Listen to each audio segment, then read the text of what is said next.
Aku dipaksa ayah untuk membatalkan pernikahan 1 jam sebelum akad dan menggantikanku dengan kakakku hanya karena kakakku iri. Halo Bunda, semoga Bunda semuanya dalam keadaan sehat dan bahagia ya. Sebelum masuk ke ceritanya, jangan lupa nyalakan subtitle dan absen terlebih dahulu ya. Bunda-bunda semua dari daerah mana saja? Jangan lupa like, komen, dan subscribe channel ini ya. Selamat menonton.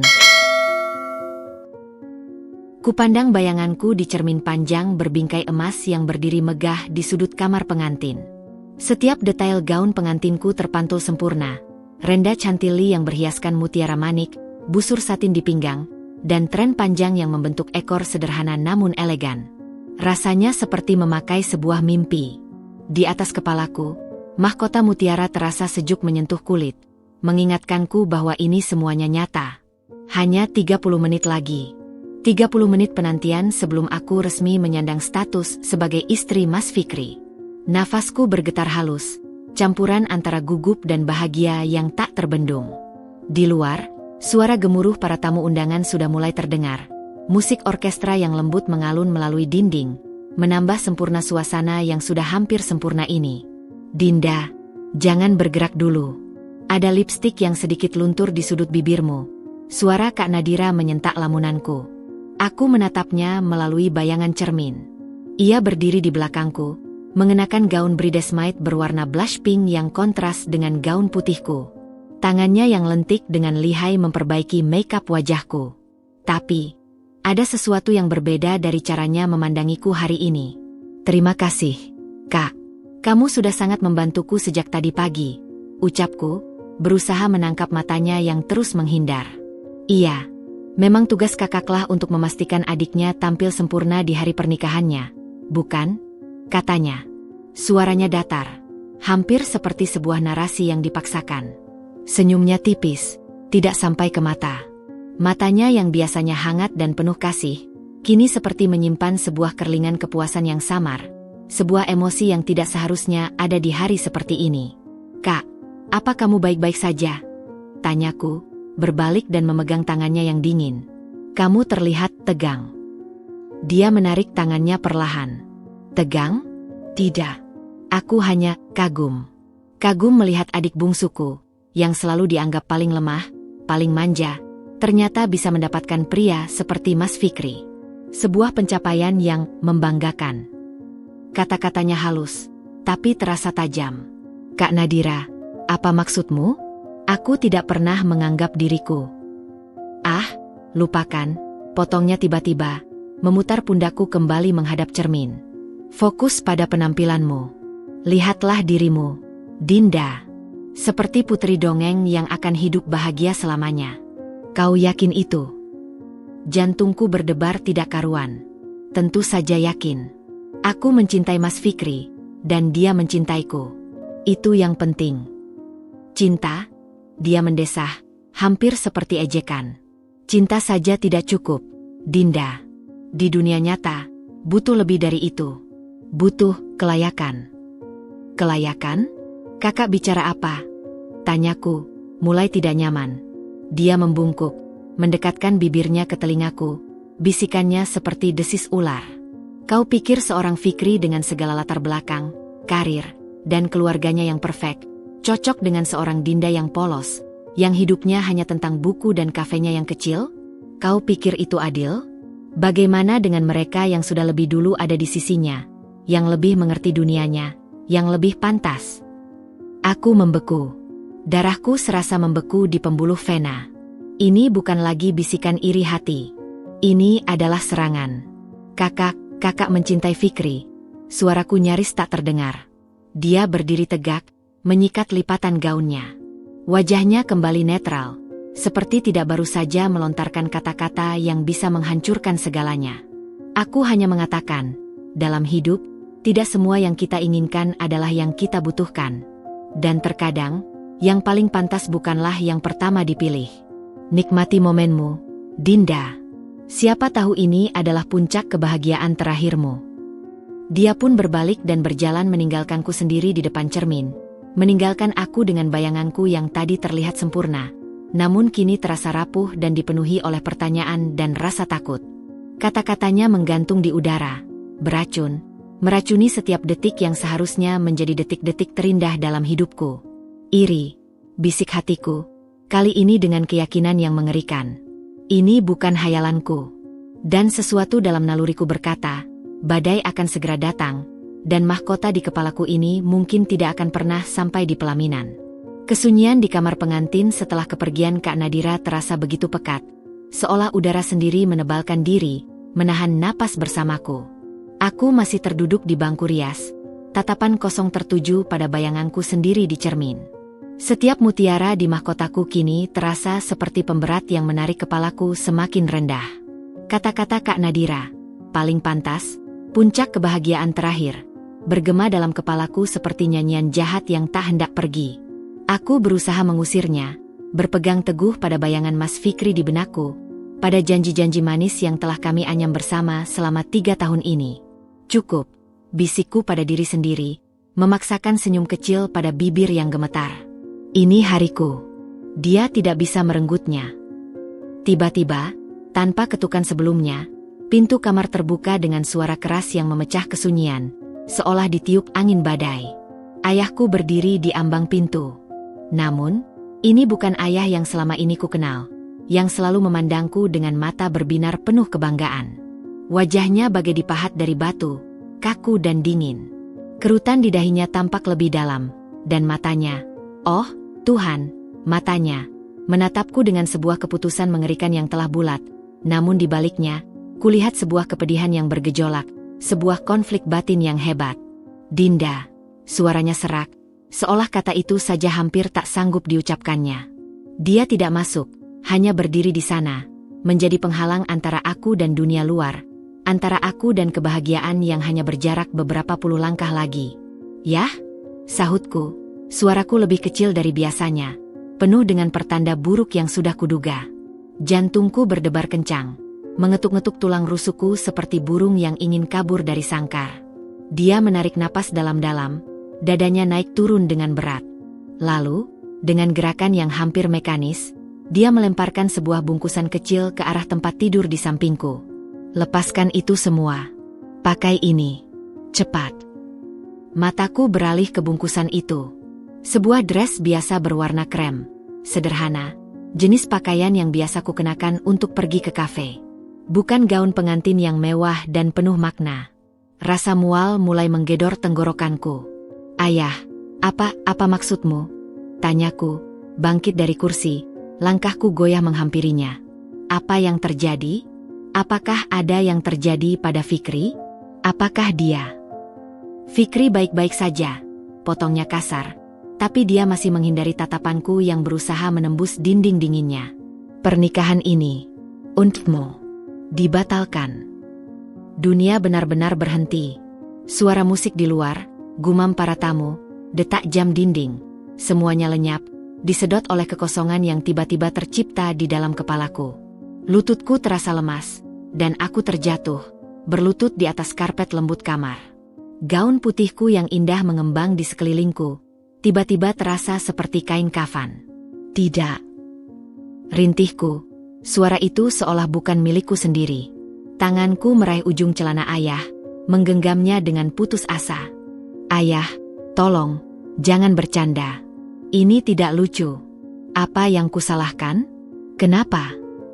Dia akhirnya menatapku, dan di balik ketegaran wajahnya, kulihat air mata yang ditahannya. Itu yang membuatku semakin hancur. Ini nyata. Bukan salahmu, Dinda, bisiknya, suaranya pecah. Dia berlutut di hadapanku, tangannya yang besar dan biasanya hangat, kini dingin, mencoba melepaskan genggamanku pada celananya. Ini yang terbaik. Untuk semua orang. Terutama, untuk Nadira. Nadira, teriakku, rasa sakit dan kebingungan memuncak. Apa hubungannya Kak Nadira dengan pernikahanku? Ayah, ini hidupku. Ini pernikahanku dengan pria yang kucintai. Dia lebih membutuhkan. Dinda, ucap ayah, seolah itu adalah penjelasan final. Dia lebih tua. Dia telah berkorban banyak untuk keluarga. Dia mencintai Fikri. Dan Fikri, dia akan baik-baik saja dengan Nadira. Aku yang mencintainya. Jeritku, suaraku parau dan penuh keputusasaan. Air mata mengalir deras, merusak riasan yang susah payah dibuat oleh makeup artis. Aku yang 3 tahun ini bersamanya. Ayah lupa? Ayah lupa bagaimana dia melamarku di depan keluarga? Dia memintaku, bukan Nadira. Ini bukan barang yang bisa diwariskan. Yah, ini hatiku. Aku melihat pergulatan dahsyat di wajah ayah. Rasa bersalah, kewajiban, dan sesuatu yang lain. Sesuatu yang mirip dengan ketakutan, berperang di dalam dirinya. Aku tahu, nak. Ayah tahu, katanya. Suaranya bergetar. Dia mengangkat tangannya, seolah ingin membelai pipiku, tetapi kemudian menjatuhkannya lagi. Tapi terkadang, sebagai kepala keluarga, kita harus membuat keputusan yang sulit. Keputusan yang menyakitkan, untuk kebaikan yang lebih besar. Nadira, dia tidak sekuat dirimu. Dinda, jika dia tidak mendapatkan ini, ayah takut. Ayah takut dia akan hancur. Jadi ayah memilih untuk menghancurkanku. Isakku, rasa sakit itu begitu dalam, begitu menusuk, sampai-sampai aku hampir tidak bisa bernapas. Ayah memilih untuk merobek jantung anaknya sendiri, hanya karena kakakku iri? Hanya karena dia tidak kuat? Apa ayah tidak melihat bahwa dia yang telah memanipulasi semua ini? Jangan berkata seperti itu tentang kakakmu, hardiknya, tapi tanpa kekuatan. Itu adalah hardikan yang lahir dari rasa bersalah.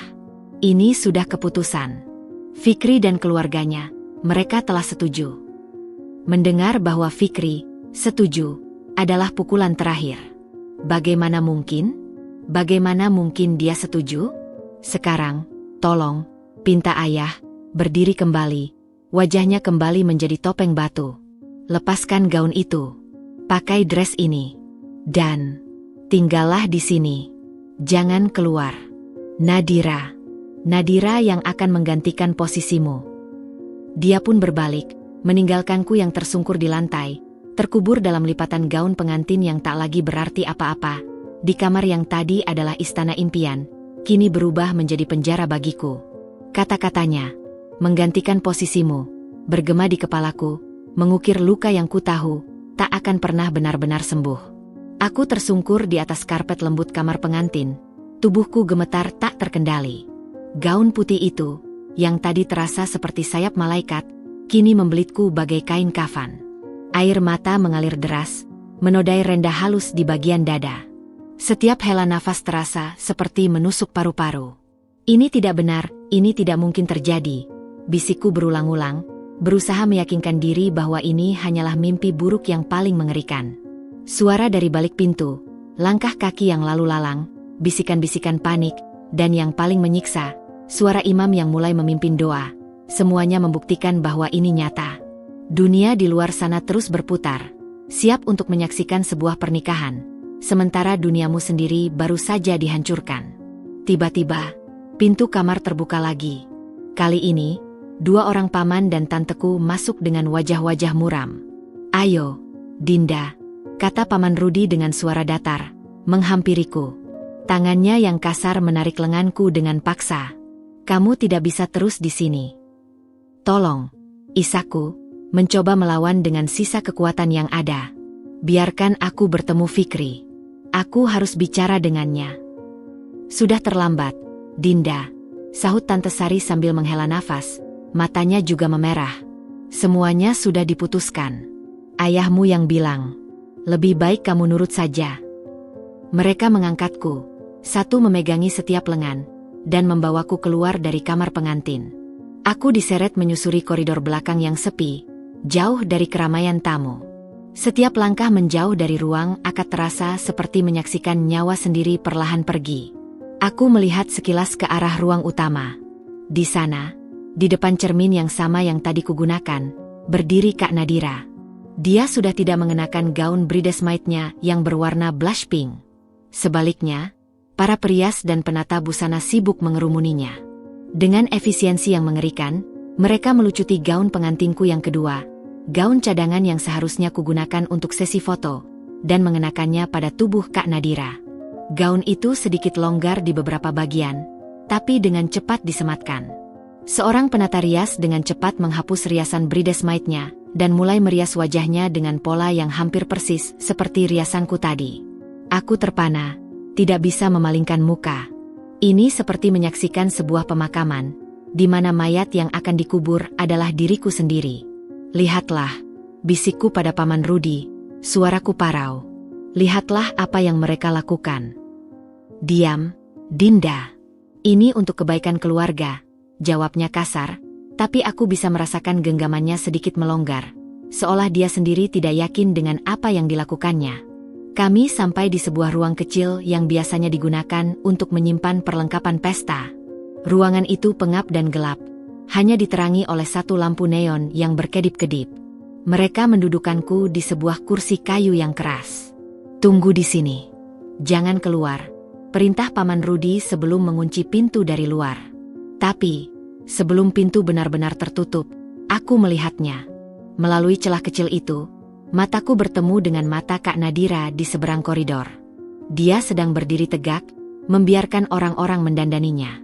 Dan di wajahnya, terpancar sebuah ekspresi yang akan kuingat sampai mati. Bukan rasa malu, bukan penyesalan, bukan juga penderitaan. Tapi sebuah ketenangan yang mengerikan, sebuah penerimaan yang dingin, seolah semua ini adalah takdir yang memang sudah seharusnya terjadi. Dia melihatku, dan untuk sesaat yang singkat namun terasa abadi, sudut bibirnya melengkung. Bukan senyum bahagia, bukan senyum kemenangan yang terang-terangan. Itu adalah senyum tipis, hampir miris, tapi di baliknya ada kepuasan. Sebuah kepuasan karena akhirnya dia mendapatkan apa yang diinginkannya, meski dengan cara merobeknya dariku. Pintu pun tertutup dengan keras, mengurungku dalam kegelapan. Aku mendengar suara langkah kaki mereka pergi, meninggalkanku sendirian dengan bayangan senyum kakakku sendiri. Senyum itu lebih menyakitkan daripada tangisan, lebih menghancurkan daripada amarah. Itu adalah pengakuan diam-diam bahwa dia tahu betul apa yang dia lakukan, dan dia tidak peduli. Di balik pintu yang terkunci, sambil terduduk di lantai yang dingin, dengan masih mengenakan sisa-sisa gaun pengantin yang hancur, aku akhirnya menyerah pada keputusasaan. Tangisku pecah dalam kesunyian, diselimuti oleh suara ijab kabul yang mulai terdengar samar-samar, mengukir sebuah luka yang akan selamanya menjadi bagian dari diriku. Kegelapan di ruang penyimpanan itu terasa hidup, menjeratku dalam pelukannya yang lembab dan pengap. Setiap tarikan napasku berbau debu dan kesedihan. Aku mendekap lututku, kain gaun yang awalnya begitu mulia kini kusut dan ternoda oleh air mata dan debu lantai. Suara di luar sudah berubah. Gumam para tamu telah berganti dengan lantunan ayat-ayat suci, diikuti oleh hening yang menegangkan, lalu suara ijab kabul yang tegas dan jelas. Meski dari balik dinding, suara itu terdengar seperti gema dari neraka. Saya terima nikahnya. Kalimat itu bukan diucapkan untukku. Nama yang disebut bukan Dinda, melainkan Nadira. Setiap suku kata seperti pukulan palu godam yang menghancurkan sisa-sisa hatiku yang sudah remuk. Aku memejamkan mata erat-erat, berusaha membayangkan ini hanya mimpi buruk. Tetapi dinginnya lantai beton dan bau anyir air mata sendiri mengingatkanku pada kekejaman realita. Tiba-tiba, suara gesekan kunci yang kasar pada pintu kayu menyentak lamunanku. Pintu terbuka dengan suara berderit, menyilaukan mataku yang sudah terbiasa dengan gelap. Siluet seorang pria berdiri di ambang pintu, membelakangi cahaya koridor yang terang. Dinda. Suara itu. Suara yang selama 3 tahun menjadi musik terindah dalam hidupku. Suara yang biasa membisikkan, "Aku cinta kamu," di telingaku, yang tertawa lepas bersamaku, yang berjanji akan melindungiku selamanya. Mas Fikri. Dia seperti badai yang masuk ke dalam ruangan yang tenang. Wajahnya, yang biasanya begitu tenang dan penuh percaya diri, kini pucat pasi, bermandikan keringat, dan matanya membelalak penuh dengan kebingungan dan ketakutan yang sama sepertiku. Dia berlutut di depanku, tangan yang biasanya hangat kini dingin dan berkeringat, menggenggam erat pundakku. Dinda. Tuhan. Apa yang terjadi? Kenapa kau di sini? Mereka bilang kau sakit, bahwa kau memutuskan untuk membatalkan pernikahan. Ujarnya, napasnya tersengal-sengal. Aku baru saja menikahi Nadira. Ini gila. Apa yang sebenarnya terjadi? Aku melihat ke dalam matanya yang kelabu, dan melihat bayangan diriku yang hancur di dalamnya. Rasanya seperti tenggelam. Mereka memaksaku. Fikri, Isaku, suaraku serak dan hampir tak terdengar. Tanganku meraih wajahnya, memastikan bahwa ini benar-benar dia. Ayah memaksaku untuk membatalkan pernikahan kita. Dia bilang Kak Nadira lebih membutuhkanmu. Dia bilang kau lebih cocok dengannya. Setiap kata yang keluar terasa seperti menggorok leherku sendiri. Wajah Fikri berubah dari kebingungan menjadi kemarahan yang membara. Apa? Hardiknya. Suaranya menggema di ruangan kecil itu. Itu tidak benar. Aku bahkan tidak pernah berpikir tentang Nadira seperti itu. Ini gila. Aku mencintaimu, Dinda. Hanya kamu. Dia menarik tubuhku ke dalam pelukannya. Erat, seolah takut aku akan hilang. Aku tidak akan menerima ini. Tidak mungkin. Namun, sebelum aku bisa menikmati kehangatan pelukannya yang mungkin untuk terakhir kali, bayangan besar menghalangi pintu. Ayah berdiri di sana, diiringi oleh kedua orang tua Fikri. Wajah mereka semua penuh dengan ketegangan. Fikri, suara ayahku menggelegar, penuh wibawa yang dipaksakan. Apa yang kau lakukan di sini? Keluar. Sekarang, kau sudah resmi menjadi suami Nadira. Fikri berdiri, melindungiku dengan tubuhnya. Aku tidak peduli dengan apa yang barusan terjadi di luar. Itu adalah sebuah kesalahan. Aku mencintai Dinda.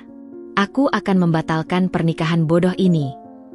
Ayahku mendesis, langkahnya mendekat. Tidak bisa. Ijab kabul sudah diucapkan. Itu sah di mata agama dan hukum. Nadira sekarang adalah istrimu. Aku tidak menyetujui ini, bantah Fikri, suaranya mulai goyah. Dia menoleh kepada orang tuanya. Ibu, ayah, kalian tahu aku mencintai Dinda. Tolong katakan pada mereka. Namun, wajah orang tua Fikri justru dipenuhi kekecewaan dan ketakutan. Ayah Fikri, seorang pria yang biasanya tegas, kini terlihat lesu. Fikri, nak, katanya dengan suara berat. Ini sudah keputusan keluarga. Kita harus menghormati keputusan keluarga Dinda. Jangan mempermalukan kita semua. Mempermalukan? Teriak Fikri, suaranya pecah. Apa yang lebih memalukan daripada menikahi wanita yang salah di depan semua orang yang kita kenal? Ikhlaskan saja, Fikri, sela ibunya, matanya berkaca-kaca. Kadang, dalam keluarga, kita harus berkorban untuk menjaga hubungan, untuk menjaga segalanya. Kata-katanya samar, tapi mengandung ancaman terselubung. Aku teringat bisikan Kak Nadira tentang kebutuhan dan kelayakan. Sepertinya ada sesuatu yang lebih besar yang dipertaruhkan di sini, sesuatu yang melibatkan bisnis dan reputasi keluarga. Aku melihat perlahan perubahan pada diri Fikri. Amarahnya yang membara mulai padam, digantikan oleh sebuah keputusasaan yang dalam. Bahunya yang tegap mulai melorot. Dia melihatku, dan di matanya, kulihat sebuah permintaan maaf yang tak terucapkan, sebuah pengakuan bahwa dia kalah. Dia terjepit antara cintanya padaku dan tekanan dari keluarganya sendiri, antara kebahagiaannya sendiri dan kewajiban untuk tidak mempermalukan keluarga besar. Dinda, bisiknya, suaranya hancur. Tangannya yang tadi menggenggamku dengan erat, kini perlahan melepaskannya. Jangan, bisikku, menggenggam tangannya kembali. Jangan tinggalkan aku, Fikri. Tolong. Tapi dia menarik tangannya perlahan. Matanya berlinang air mata. Aku tidak punya pilihan. Kata-kata itu diucapkannya dengan susah payah, seolah setiap katanya adalah pisau yang menusuknya sendiri. Dia dipeluk oleh ayahnya dan dibawa pergi dari ruangan itu. Sebelum pintu tertutup, tatapan terakhirnya padaku adalah tatapan seorang pria yang hancur, yang jiwanya baru saja dikorbankan di altar ambisi dan manipulasi keluarga. Aku terduduk kembali di lantai yang dingin, menyaksikan pria yang kucintai pergi, bukan karena dia tidak mencintaiku, tapi karena dia dipaksa untuk meninggalkanku. Dan kali ini, rasa sakitnya bahkan lebih dalam daripada ketika ayah memaksaku melepas gaun pengantinku.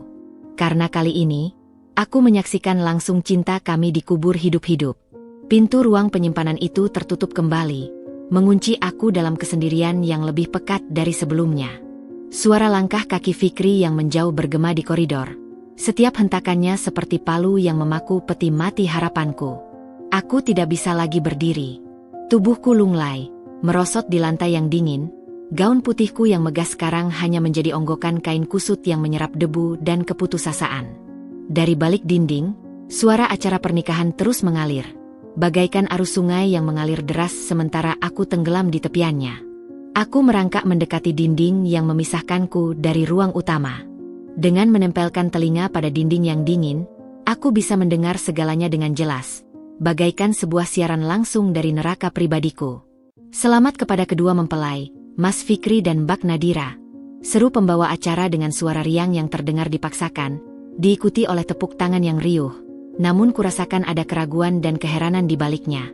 Aku bisa membayangkan wajah waktu tamu undangan, sebagian mungkin tersenyum polos, sementara yang lain pasti saling bertukar pandang penuh tanya, bertanya-tanya di mana aku, sang pengantin perempuan yang seharusnya. Lalu, terdengar suara Kak Nadira yang menjawab pertanyaan pembawa acara. Suaranya jernih, terkontrol, dan, yang paling menyiksaku, terdengar begitu tenang. Tidak ada kegugupan pengantin baru, tidak ada rasa malu, hanya sebuah penerimaan yang datar. Terima kasih. Ya, saya sangat bahagia bisa bersatu dengan Mas Fikri, katanya, dan aku hampir bisa membayangkan senyum tipis di bibirnya. Tidak ada kegembiraan yang meledak, tidak ada getaran bahagia dalam suaranya. Itu adalah sebuah performa sempurna dari seorang yang mendapatkan apa yang diinginkannya, tanpa perlu menampilkan euforia. Namun, yang lebih menyayat hati adalah suara Fikri. Ketika pembawa acara menanyakan perasaannya, ada jeda yang terlalu panjang, membuat suasana sedikit canggung. Mas Fikri, bagaimana perasaan Anda pada hari yang membahagiakan ini? Ulang pembawa acara. Bahagia, akhirnya Fikri menjawab. Tapi suaranya hampa, serak, dan kosong. Dua suku kata itu diucapkan tanpa jiwa, bagaikan sebuah narasi yang dipaksakan dari mulut seseorang yang hatinya telah mati.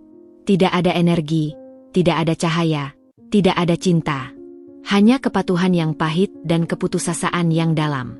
Aku menutup mata, membayangkan wajahnya yang biasanya bersinar ketika memandangku, kini pasti pucat dan kosong, bagaikan boneka yang digerakkan oleh tali-tali kewajiban keluarga. Aku mendengar suara geseran kursi, mereka pasti sedang dipindahkan untuk sesi foto. Aku membayangkan Fikri berdiri di samping Nadira, tangannya mungkin melingkari pinggangnya, tapi sentuhannya pasti dingin dan tanpa kehangatan. Senyum yang dia pasang di wajahnya untuk kamera pasti tidak sampai ke matanya. Sedangkan Nadira, aku yakin dia akan tersenyum anggun, mungkin bahkan terlihat lebih bahagia daripada Fikri, sebuah kontras yang pasti semakin mengundang pertanyaan.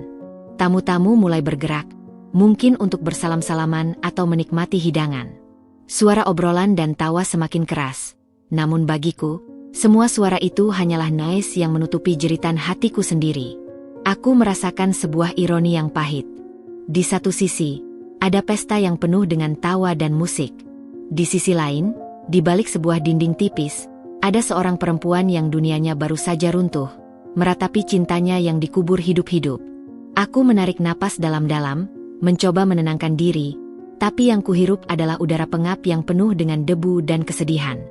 Aku memeluk erat lututku, menundukkan kepala ke atasnya, dan membiarkan air mata mengalir tanpa suara. Aku tidak lagi mendengarkan suara di luar. Aku sudah tahu bagaimana akhirnya.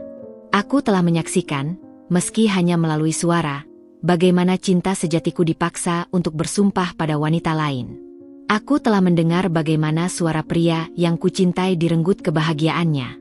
Dan yang paling menyakitkan, aku tahu bahwa di luar sana, semua orang akan melupakan Dinda yang seharusnya ada di sana.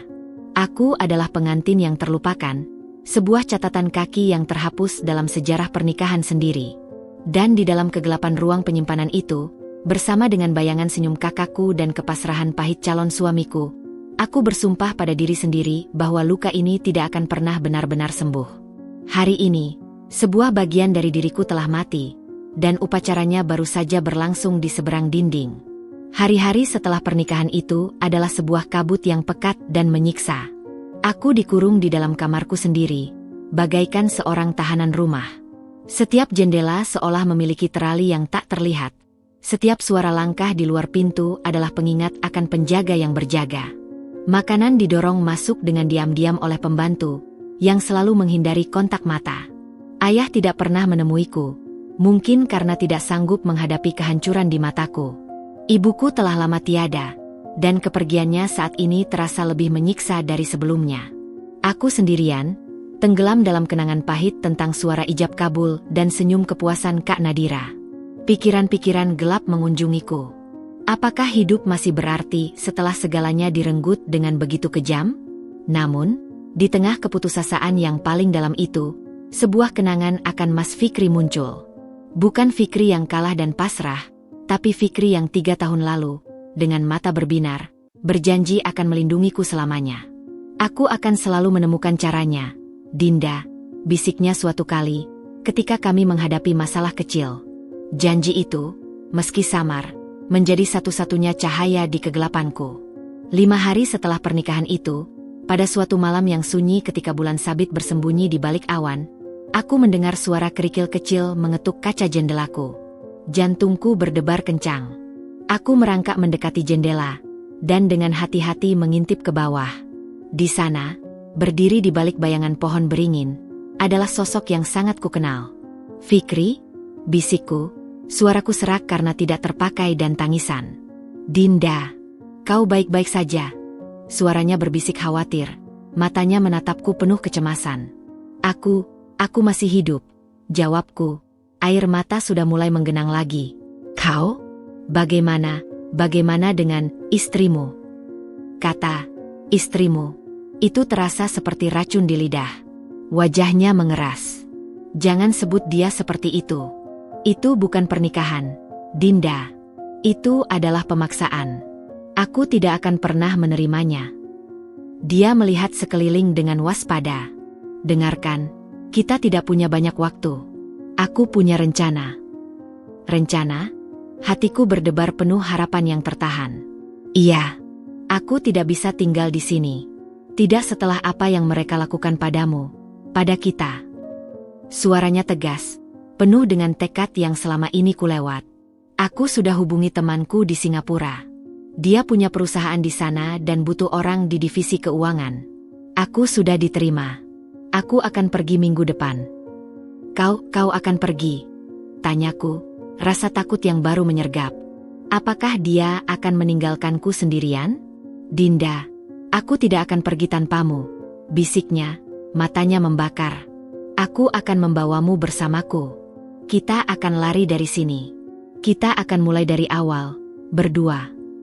Dunia yang selama ini statis dan kelabu tiba-tiba mendapatkan warna. Benarkah?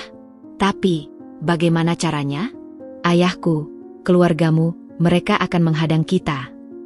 Aku sudah memikirkan segalanya, katanya dengan cepat. Minggu depan, pada acara pengajian besar di rumahku, semua orang akan sibuk. Aku akan menjemputmu. Kita akan pergi ke bandara dengan mobil sewaan, bukan mobilku. Penerbangan kita ke Singapura malam itu juga. Begitu sampai di sana, kita akan menikah. Dengan benar, kali ini, hanya kita berdua. Aku melihat mata Fikri. Di dalamnya, ada sisa-sisa luka, tapi juga ada api pemberontakan yang selama ini tertahan. Dia tampak seperti Fikri yang kukenal, yang tidak mudah menyerah. Tapi, pasporku, uang. Aku sudah urus semuanya, pintanya.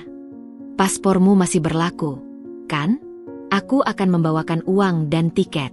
Kau hanya perlu membawa dirimu dan dokumen-dokumen pentingmu. Percayalah padaku, Dinda. Kali ini, aku tidak akan membiarkan mereka memisahkan kita.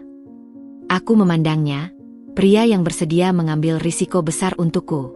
Di tengah semua pengkhianatan, dia datang dengan sebuah rencana pelarian. Ini seperti sebuah dongeng. Tapi setelah apa yang terjadi, bisakah aku mempercayainya sepenuhnya? Fikri, aku takut, bisikku jujur. Aku takut ini akan berakhir dengan kehancuran lagi. Aku tidak kuat jika kau meninggalkanku lagi. Dia mengulurkan tangannya melalui jeruji jendela, dan dengan lembut memegang tanganku yang gemetar. Sentuhannya hangat, sebuah kontras dengan dinginnya malam. Aku bersumpah, Dinda, aku lebih takut kehilanganmu selamanya. Aku sudah membuat kesalahan dengan menyerah pada tekanan mereka. Aku tidak akan mengulanginya. Ikutlah denganku. Aku melihat mata jujurnya, merasakan genggaman tangannya yang kuat. Di tengah semua ketakutan, ada sebuah keyakinan kecil yang tumbuh. Keyakinan bahwa mungkin, hanya mungkin, kita bisa merebut kembali kebahagiaan kita. Aku akan ikut, kataku. Suaraku lebih tegas dari yang kukira. Aku percaya padamu. Senyum lega dan bahagia menghiasi wajahnya, sebuah ekspresi yang sangat kurindu. Baik, minggu depan, jam 9 malam, aku akan menunggumu di belakang rumah, dekat pagar samping. Bawa barang seperlunya. Sampai jumpa, sayangku. Dia melepas genggamanku dan menghilang kembali ke dalam bayang-bayang. Aku menarik napas dalam-dalam, menatap kegelapan di mana dia berdiri tadi. Untuk pertama kalinya sejak tragedi itu, ada sebuah harapan yang nyata. Sebuah rencana. Aku akan pergi. Aku akan melarikan diri dari penjara ini, bersama pria yang kucintai. Rencana itu bagaikan oase di padang pasir keputusasaanku. Aku tidak tahu bahwa oase itu hanyalah fata morgana, dan padang pasir yang harus kuseberangi justru akan menjadi lebih gersang dan kejam dari yang pernah kubayangkan. Minggu yang kulewati menunggu hari terasa bagaikan sebuah penantian yang abadi. Setiap detik berdetak dengan lambat, penuh dengan kecemasan dan harapan yang saling bertarung di dalam dadaku.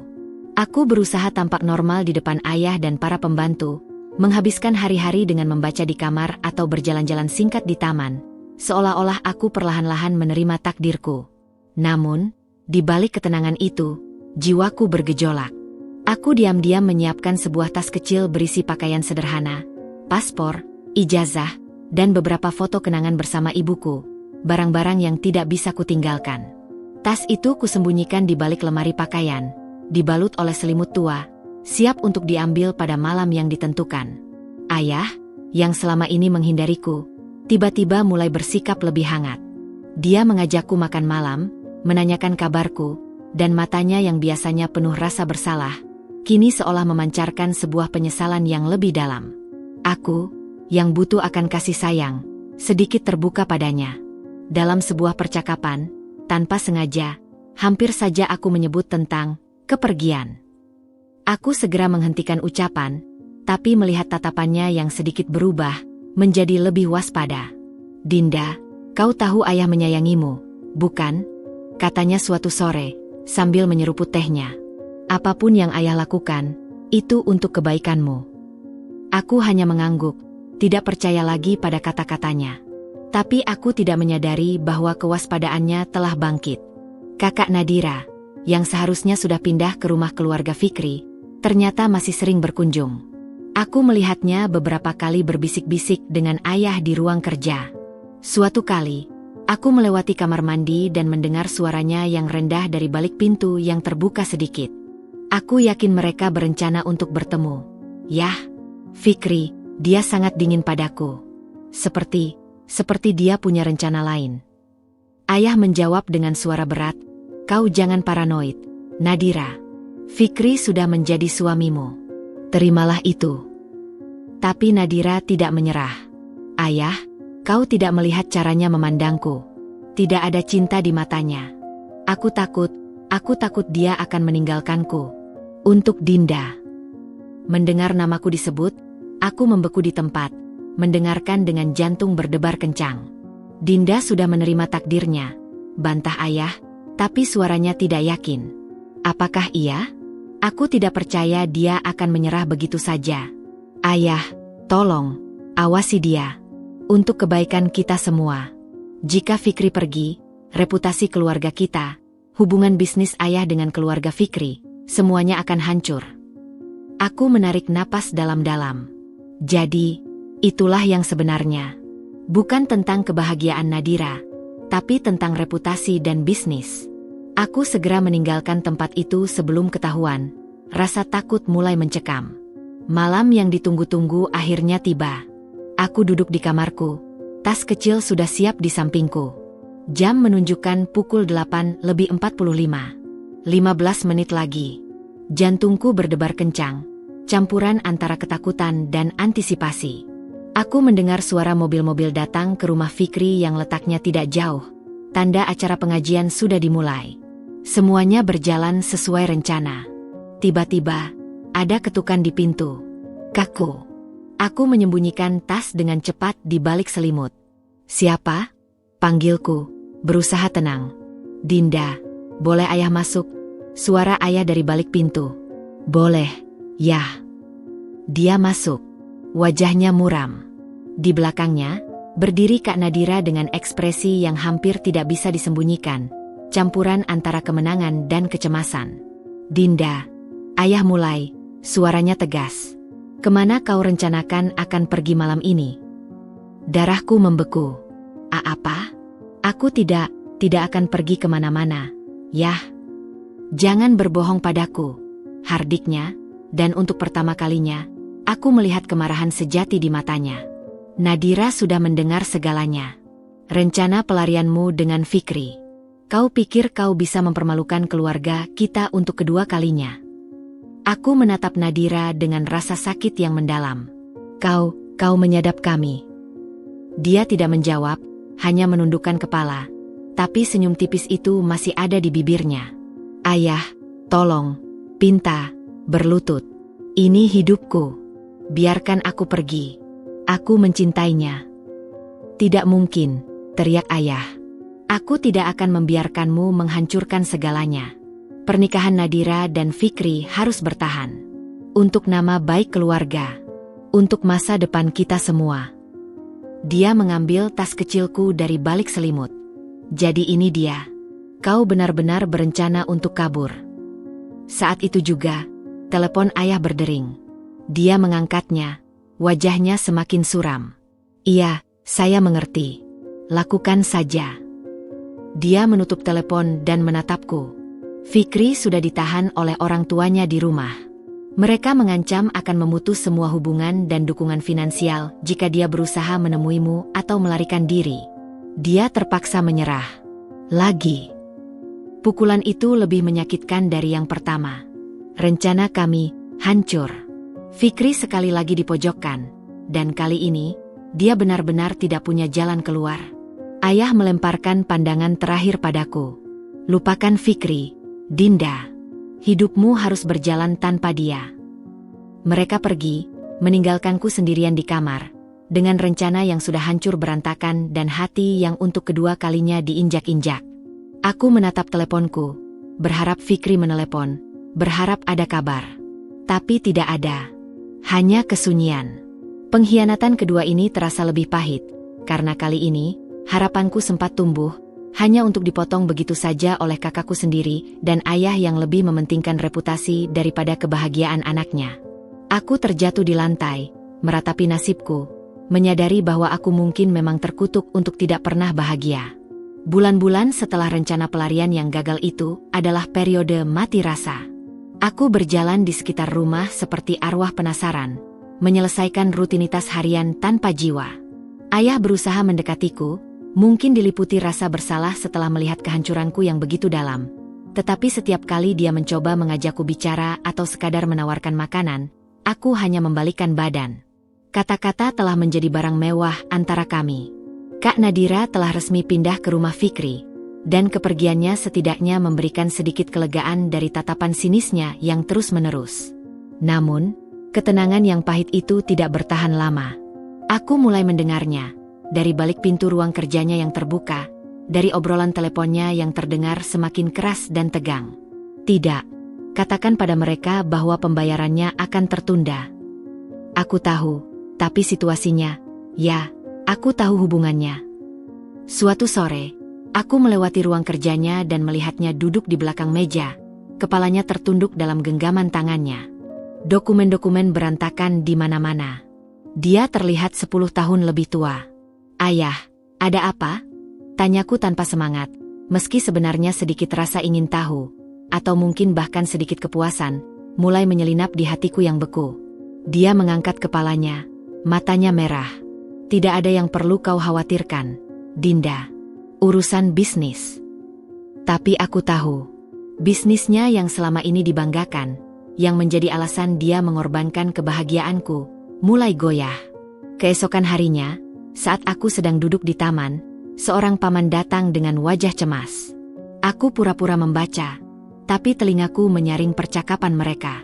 Ini serius, semuanya berantakan, keluh paman. Proyek joint venture dengan grup Fikri itu, yang seharusnya jadi penyelamat, dibatalkan sepihak oleh mereka. Mereka bilang alasannya apa? Tanya ayah, suaranya bergetar. Mereka bilang, perubahan prioritas strategis, jawab paman, sambil menghela napas. Tapi kita semua tahu, setelah pernikahan paksa itu, hubungan kita dengan keluarga Fikri tidak pernah sama lagi. Mereka membantu kita karena ada ikatan. Tapi sekarang, ikatan itu terasa dipaksakan. Mereka tidak lagi mempercayai kita sepenuhnya. Ayah mendesah panjang, penuh keputusasaan. Aku tahu. Tapi untuk Nadira, untuk masa depannya. Nadira? Masa depannya? Sela paman, suaranya sedikit kasar. Kau korbankan segalanya untuk pernikahan yang dari awal sudah tidak sehat. Sekarang lihat akibatnya. Arus kas kita terhambat, pemasok mulai menagih, dan investor mulai menarik diri. Karma, kataku. Ini karma karena apa yang kau lakukan pada Dinda. Mendengar namaku disebut, aku menegakkan badan. Ayah memandangku, dan untuk pertama kalinya, aku melihat penyesalan yang begitu dalam dan nyata di matanya. Bukan penyesalan karena telah melukai perasaanku, tapi penyesalan karena tindakannya ternyata membawa malapetaka pada kerajaan bisnis yang dibangunnya. Ayah pikir dengan menikahkan Nadira dengan Fikri, hubungan bisnis akan semakin erat, bisik ayah, seolah berbicara pada dirinya sendiri. Tapi ternyata, mereka tersinggung. Mereka merasa dimanipulasi. Dan sekarang, mereka perlahan-lahan memutuskan tali. Aku berdiri dan mendekatinya. Jadi, kebahagiaanku dikorbankan untuk sebuah kesepakatan bisnis yang akhirnya gagal juga. Ucapku, suaraku datar namun tajam. Karma. Yah? Sepertinya karma memang tidak butuh waktu lama untuk bekerja. Dia tidak menjawab. Dia hanya memandangku, dan di matanya yang penuh tekanan dan ketakutan, aku bisa membaca segalanya. Ambisinya untuk menyatukan kedua keluarga telah berbalik menghancurkannya. Rasa iri Nadira telah menjadi bumerang yang tidak hanya menghancurkan hidupku, tetapi juga mulai menggerogoti fondasi keuangan keluarga. Aku berbalik dan meninggalkannya sendirian di ruang kerjanya yang berantakan. Tidak ada rasa senang melihatnya menderita. Hanya sebuah kepahitan yang dalam. Dia menjual anaknya untuk menjaga tahtanya, dan sekarang tahta itu runtuh bersamaan dengan hubungannya dengan anaknya. Ini adalah karma pertama. Dan bayangan kegagalan itu kini dengan setia mengikuti setiap langkahnya, mengingatkannya pada harga yang harus dibayar untuk sebuah pengkhianatan. Dan ini, aku tahu, hanyalah awal. Sementara badai mulai menerpa bisnis ayah, badai lain yang lebih sunyi dan tak kalah menghancurkan telah lama berkecamuk di rumah tangga baru Fikri dan Nadira. Aku mendapat potongan-potongan cerita itu dari Tante Sari, yang masih sesekali menjengukku dan, entah karena kasihan atau kejujuran, berbagi kabar tentang kakakku. Dia seperti hantu di rumahnya sendiri. Dinda, bisik Tante Sari suatu hari, sambil matanya melirik ke sekeliling seolah takut ada yang mendengar. Rumah mewah itu, tapi isinya hanya kesunyian. Suatu sore, Nadira datang berkunjung. Kedatangannya yang tidak diundang membuatku terkejut. Dia tidak lagi mengenakan senyum kepuasan atau tatapan penuh kemenangan. Wajahnya pucat, dan matanya dikelilingi lingkaran hitam yang tebal. Dia duduk di depanku di ruang tamu, tangannya terlipat rapi di atas pangkuannya, tapi aku bisa melihat jari jemarinya yang gemetar. Dinda, ucapnya, suaranya serak. Aku tidak tahu harus bicara dengan siapa lagi. Aku diam, menatapnya tanpa emosi. Bagian diriku yang terluka ingin melihatnya menderita, tapi bagian lain merasa sedih melihat kehancuran di depanku. Rumah itu sangat besar dan sangat sepi, keluhnya, matanya berkaca-kaca. Fikri, dia hampir tidak pernah di rumah.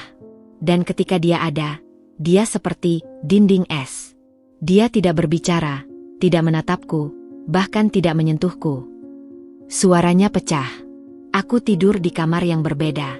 Sudah berbulan-bulan. Aku menarik napas dalam. Aku membayangkan Fikri, pria yang hangat dan perhatian, berubah menjadi sosok yang dingin dan tertutup. Rasa sakit karena kehilangannya kembali menyergap, bercampur dengan amarah pada Nadira yang telah menciptakan situasi ini. "Apa yang kau harapkan, Kak?" tanyaku, suaraku datar. "Kau memaksanya menikahimu. Kau pikir dia akan menyambutmu dengan cinta dan kasih sayang. Aku pikir, dengan waktu, dia akan menerimaku," isaknya, menutupi wajahnya dengan tangan. Tapi tidak. Tidak pernah. Dia menyapa pembantu lebih hangat daripada menyapaku. Dia lebih memilih bekerja lembur sampai larut malam daripada pulang dan menghadapiku. Dia mengangkat wajahnya, air mata mengalir deras. "Aku mencintainya, Dinda. Benar-benar mencintainya. Tapi dia membenciku. Dan yang paling menyakitkan, dia menarik napas terseduh-seduh. Terkadang, dalam tidurnya, dia memanggil namamu." Kalimat itu seperti pisau yang memutar luka lama. Fikri masih mengingatku, masih mencintaiku.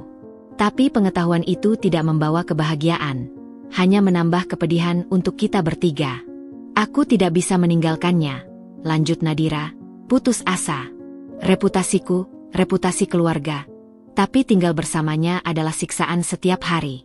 Aku iri padamu, Dinda. Iri karena kau bebas. Iri karena kau tidak harus terjebak dalam neraka ini." Aku memandangnya, kakakku sendiri, yang kini terjebak dalam sangkar emas yang dia paksakan untuk dirinya sendiri. Dia mendapatkan pria yang diinginkannya, tapi yang dia dapat hanyalah sebuah shell, sebuah bayangan dari pria yang dulu. Dia tidak mendapatkan cintanya, tidak mendapatkan perhatiannya, bahkan tidak mendapatkan rasa hormatnya. Yang dia dapat hanyalah sebuah gelar, istri, yang kosong makna. "Kau menginginkan posisiku, Kak," kataku akhirnya, suaraku lembut namun penuh dengan kebenaran yang tak terbantahkan. "Sekarang kau sudah ada di sana. Dan kau lihat sendiri, apa yang kau dapat? Sebuah rumah, bukan sebuah rumah tangga. Sebuah suami, bukan seorang pendamping. Kau memenangkan pertempuran, tapi kau kalah perang." Nadira menatapku, dan untuk pertama kalinya, tidak ada senyum atau kilau kemenangan di matanya. Yang ada hanyalah penyesalan yang dalam dan kesepian yang tak terperi. Dia mengangguk pelan, seolah akhirnya memahami besarnya harga yang harus dia bayar. Aku salah, Dinda. Aku sadar sekarang. Tapi sudah terlambat." Dia berdiri dan pergi, meninggalkanku sendirian dengan pikiran-pikiran yang berputar-putar. Karma untuk Nadira tidak datang dalam bentuk kehancuran finansial, tapi dalam bentuk kesepian yang menusuk dan penyesalan yang abadi. Dia telah merebut suamiku, tapi dia tidak akan pernah merebut cintanya. Dan dalam rumah mewah yang sunyi itu, dia harus hidup setiap hari dengan bayangan dari apa yang seharusnya menjadi milikku, dan menyadari bahwa yang dia miliki hanyalah ilusi. Itu adalah hukuman yang jauh lebih kejam daripada kehilangan harta. Hidupku berjalan dalam rutinitas yang hampa. Bangun, membantu pekerjaan rumah seperlunya, menghindari ayah, dan menghabiskan sore di kafe kecil dekat rumah. Satu-satunya tempat di mana aku bisa merasa seperti diriku sendiri, jauh dari pengawasan dan belas kasihan yang menyiksa. Aku mulai mempelajari seni membuat kopi, menemukan kenyamanan dalam ritual menggiling biji, menyeduh, dan aroma yang menghangatkan. Kafe itu menjadi pelipur laraku, tempat di mana aku bisa bernapas tanpa beban masa lalu.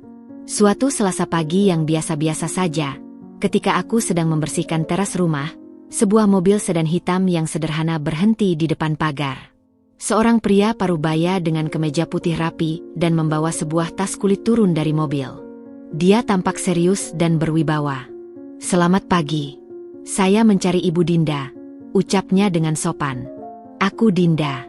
Ada yang bisa kubantu?" jawabku, meletakkan sapu. Senyum tipis menghiasi bibirnya. "Nama saya Ferry Wibowo, SH saya pengacara dari kantor hukum Wibowo dan rekan." Dia mengulurkan sebuah kartu nama. "Saya di sini mengenai wasiat almarhumah Ibu Miranda, ibunda Anda." Jantungku berdetak kencang. "Ibu? Dia meninggal saat aku masih remaja, dan selama ini aku mengira semua urusan hukumnya sudah selesai ditangani ayah." "Wasiat? Tapi Ibu sudah meninggal lama sekali. ucapku. Bingung. Benar.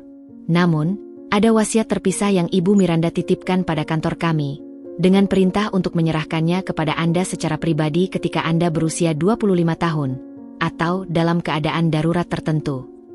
Matanya yang tajam memandangku seolah memahami bahwa aku sedang berada dalam keadaan darurat tersebut. Bolehkah kita berbicara di dalam? Aku membawanya ke ruang tamu. Ayah, yang mendengar suara obrolan, datang menghampiri. Wajahnya penuh curiga. Ada apa ini? Siapa Anda? Tanya ayah pada Pak Ferry. Saya pengacara untuk almarhumah Ibu Miranda, Pak.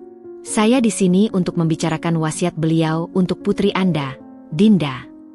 Wajah ayah berubah pucat. Wasiat? Wasiat apa? Semua harta Miranda sudah menjadi hak saya sebagai suami. Pak Ferry tetap tenang. Tidak sepenuhnya, Pak. Ibu Miranda meninggalkan wasiat khusus yang disimpan di kantor kami, terpisah dari harta bersama. Dia membuka tas kulitnya dan mengeluarkan selembar dokumen bermeterai.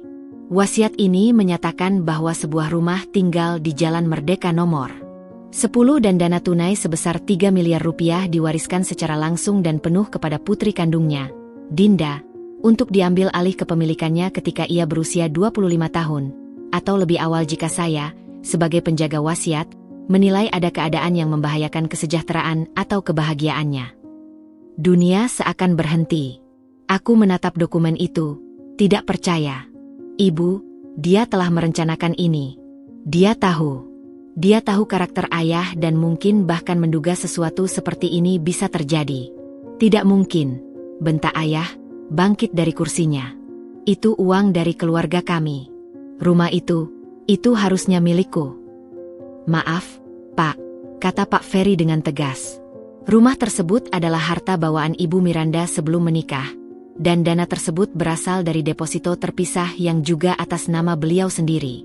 Semuanya sah secara hukum. Semua pajak dan biaya sudah dibayar. Ibu Dinda, dia menoleh padaku, Anda berhak atas semua ini. Tanda tangani di sini, dan semua akan dialihkan atas nama Anda. Aku melihat ayah. Wajahnya adalah campuran kemarahan, rasa malu, dan kekalahan. Ibu telah memberikan tamparan terakhirnya dari alam kubur. Dia tidak mempercayai ayah sepenuhnya, dan ketidakpercayaan itu ternyata beralasan. Dengan ini, Anda memiliki kemandirian finansial. Dinda, bisik Pak Ferry, memberikanku pena. Dengan tangan yang sedikit gemetar, namun penuh dengan keyakinan baru, aku menandatangani dokumen itu. Rasanya seperti ibu memelukku dari jauh, memberikanku jalan keluar ketika semua pintu tertutup. Terima kasih, Pak Ferry, ucapku, suaraku bergetar haru. Selamat, Ibu Dinda. Ibu Miranda akan bangga melihat Anda sekarang. Setelah Pak Ferry pergi, aku berdiri berhadapan dengan ayah. Ruang tamu yang megah itu tiba-tiba terasa sangat kecil. Jadi, itulah yang ibu pikirkan tentang aku, gerutu ayah, suaranya penuh kepahitan. Tidak, Yah, jawabku, merasakan kekuatan baru mengalir dalam diriku. Ini tentang apa yang ibu pikirkan tentang aku. Dia ingin melindungiku. Dan sekarang, dia telah memberikanku sayap untuk terbang. Aku berbalik dan berjalan menuju kamarku, meninggalkan ayah yang tercengang di ruang tamu. Untuk pertama kalinya sejak pernikahan yang hancur, aku tersenyum. Senyum yang tulus. Ibu telah memberikanku bukan hanya warisan, tetapi juga kepercayaan diri dan kebebasan. Dan aku berjanji padanya, aku tidak akan menyia-nyiakan kesempatan ini. Udara di ruang tamu masih terasa tegang setelah kepergian Pak Ferry. Ayah masih terduduk di kursinya, wajahnya tampak 10 tahun lebih tua, memandangi lantai seolah-olah jawaban atas segala kekacauannya terletak di antara pola marmer. Aku tidak membuang-buang waktu. Dengan dokumen warisan yang kini aman di tanganku, sebuah energi baru mengalir dalam setiap pembuluh darahku. Ini bukan lagi tentang pelarian atau bersembunyi. Ini tentang membangun kembali. Ayah, ucapku, suaraku lebih tegas daripada yang kuduga. Dia mengangkat kepalanya, matanya merah. Aku akan pergi. Aku akan mengambil alih rumah ibu dan mulai hidupku sendiri. Dia tampak ingin membantah, ingin memintaku tinggal, tapi kata-katanya terhenti di tenggorokan. Apa yang bisa dia katakan? Dia telah kehilangan hak untuk mengatur hidupku. Dia hanya mengangguk pelan, sebuah pengakuan bisu atas kekalahannya. Baiklah, gumamnya akhirnya. Kau akan baik-baik saja. Aku akan mencoba, jawabku. Itu adalah janji yang kubuat untuk diriku sendiri. Keesokan harinya, dengan ditemani oleh seorang notaris yang diatur oleh Pak Ferry, aku mengunjungi rumah warisan ibu di Jalan Merdeka nomor 10. Rumah itu adalah sebuah rumah bergaya kolonial yang tidak terlalu besar, tetapi terawat dengan baik, tersembunyi di balik pagar tanaman yang rimbun. Saat kunci berputar di pintu utama dan aku melangkah masuk, sebuah keheningan yang damai menyambutku. Bau kayu tua dan sedikit lavender memenuhi udara. Rumah ini masih memiliki jiwa ibu. Ada sebuah ruang tamu yang lapang, dapur yang bersih, dan 2 kamar tidur. Yang paling menarik perhatianku adalah sebuah ruang berjendela besar di samping yang menghadap ke taman belakang kecil. Cahaya matahari pagi membanjiri ruangan itu, menciptakan suasana yang hangat dan mengundang. Ini tempatnya, bisik hatiku. Di sini. Dalam beberapa minggu, dengan dana warisan ibu, aku mulai mewujudkan impian yang selama ini kupendam. Ruang berjendela besar itu kujadikan sebagai area utama sebuah kafe kecil. Kubeli peralatan kopi profesional, meja-meja kayu sederhana, dan kursi-kursi yang nyaman. Aku mengecat dindingnya dengan warna krem hangat, menambahkan rak-rak buku berisi koleksiku, dan menghiasnya dengan tanaman-tanaman hijau. Aku menamainya Cafe Dinda. Bukan nama yang mewah, tapi itu adalah pernyataan diriku. Aku ada di sini. Aku bertahan. Pembukaan kafe berlangsung sederhana. Aku tidak mengundang siapa-siapa dari keluarganya. Hanya beberapa tetangga baru yang penasaran dan beberapa kenalan lama yang mendengar kabar tentang usahaku. Awalnya sepi, tapi aku tidak putus asa. Aku fokus pada kualitas. Kupelajari berbagai jenis biji kopi, variasikan metode seduhan, dan ciptakan beberapa hidangan penutup sederhana berdasarkan resep ibu. Aroma kopi sangrai dan kayu manis segar menjadi tanda tanganku. Perlahan-lahan, tapi pasti, kabar tentang kafe yang nyaman dengan kopi enak dan pemiliknya yang ramah mulai menyebar. Cafe Dinda mulai ramai dikunjungi. Para mahasiswa datang untuk belajar, para pekerja kantoran mampir untuk secangkir kopi di sela istirahat, dan para ibu rumah tangga menikmati waktu santai mereka di sini. Setiap senyum dan pujian dari pelanggan adalah balasan untuk jiwaku yang terluka. Di balik konter, menyeduh kopi, berinteraksi dengan pelanggan yang tidak tahu tentang luka masa laluku, aku menemukan sebuah identitas baru. Aku bukan lagi Dinda, korban pengkhianatan keluarga.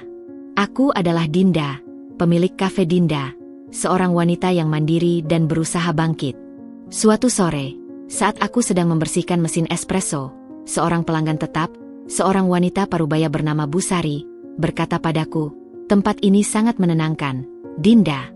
Seperti ada cerita di setiap sudutnya." Aku tersenyum. Sebuah senyum yang kali ini terasa ringan dan tulus. "Iya, Bu. Ini adalah cerita baru saya." Dan memang, di antara desisan mesin kopi dan gemerisik halaman buku, di antara percakapan pelanggan dan aroma kopi yang harum, aku perlahan-lahan menyembuhkan luka-lukaku. Setiap cangkir yang kusajikan adalah sebuah langkah menjauh dari masa lalu. Setiap pelanggan yang puas adalah pengingat bahwa aku masih bisa menciptakan sesuatu yang baik, sesuatu yang murni milikku. Kafe ini bukan hanya sebuah bisnis. Ini adalah terapiku, bentengku, dan bukti nyata bahwa bahkan dari puing-puing kehancuran, sesuatu yang indah bisa tumbuh. Aku masih merasakan sakit itu, tapi sekarang, rasa sakit itu tidak lagi menguasai. Aku telah menemukan kembali diriku, dan kali ini, aku berdiri di atas kakiku sendiri. Cafe Dinda perlahan menjadi oasisku. Setiap pagi, aku membuka pintu dengan perasaan tenang, disambut oleh aroma kopi dan kehangatan yang kubangun sendiri. Pelanggan setia sudah menunggu di luar, tersenyum sapaan yang tulus. Di sini, di antara desisan mesin espresso dan obrolan ringan, aku menemukan kembali arti kedamaian. Aku bahkan mulai merekrut seorang asisten, seorang gadis muda antusias bernama Sisi, membantuku mengelola pesanan yang semakin ramai. Kehidupan baruku sederhana, penuh kerja keras, namun memuaskan. Aku hampir bisa melupakan badai yang kutinggalkan di rumah masa kecilku. Hingga suatu sore, ketika hujan gerimis membasahi jalanan, bel pintu berbunyi. Aku mengangkat kepala dari mesin kasir, dan jantungku seketika berhenti. Di pintu masuk, berdiri ayah. Dia terlihat hancur. Jasnya yang dulu selalu rapi kini kusut dan basah. Wajahnya yang biasanya penuh wibawa kini keriput dan pucat, dengan bayangan hitam tebal di bawah mata yang sayu. Rambutnya yang dahulu tersisir rapi sekarang acak-acakan, dihujani uban yang sepertinya bertambah banyak hanya dalam hitungan bulan. Dia terlihat seperti bayangan dari dirinya yang dulu. "Dinda," suaranya serak, hampir tak terdengar di balik deru hujan. "Ayah," balasku, berusaha menjaga suaraku tetap netral. "Apa yang kau lakukan di sini?" Dia melangkah masuk, gerakannya kaku. Matanya melirik ke sekeliling kafe, seolah tak percaya dengan apa yang kulihat. "Jadi, ini tempatmu?" "Iya, ini kafeku." Aku tidak menawarkannya duduk. Suasana terlalu tegang untuk formalitas semacam itu. Dia mengangguk pelan, lalu napasnya berat. "Dinda, ayah. Ayah datang karena membutuhkan bantuan." Aku sudah menduganya. Tapi mendengarnya langsung masih terasa seperti tamparan. Aku tetap diam, menunggunya melanjutkan. "Bisnis ayah." Dia mulai, suaranya bergetar. Sudah tidak bisa diselamatkan. Hutang menumpuk. Rumah kita akan disita bank minggu depan. Dia menatapku, matanya memohon, sebuah ekspresi yang tidak pernah kulihat sebelumnya. "Dinda, tolong, pinjamkan ayah uang untuk menutupi yang paling mendesak. Ayah janji akan mengembalikannya." Aku menarik napas dalam.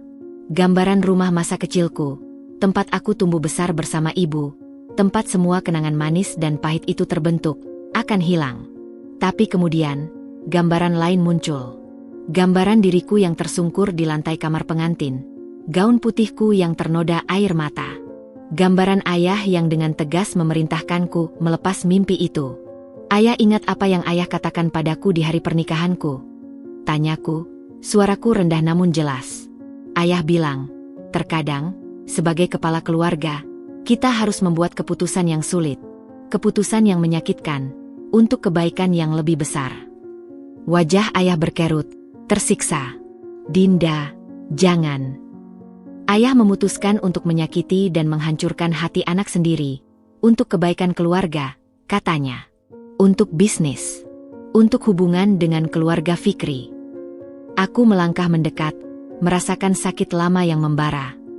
Tapi lihatlah sekarang. Yah, bisnis itu hancur. Hubungan itu hancur. Dan yang tersisa adalah hutang dan rasa malu. "Dinda, ayah menyesal. Ayah tahu salah," tangisnya. Dan untuk pertama kalinya dalam hidupku, aku melihat ayah menangis. Ayah telah diperdaya. Oleh Nadira, oleh ambisiku sendiri. Tapi kau adalah putriku.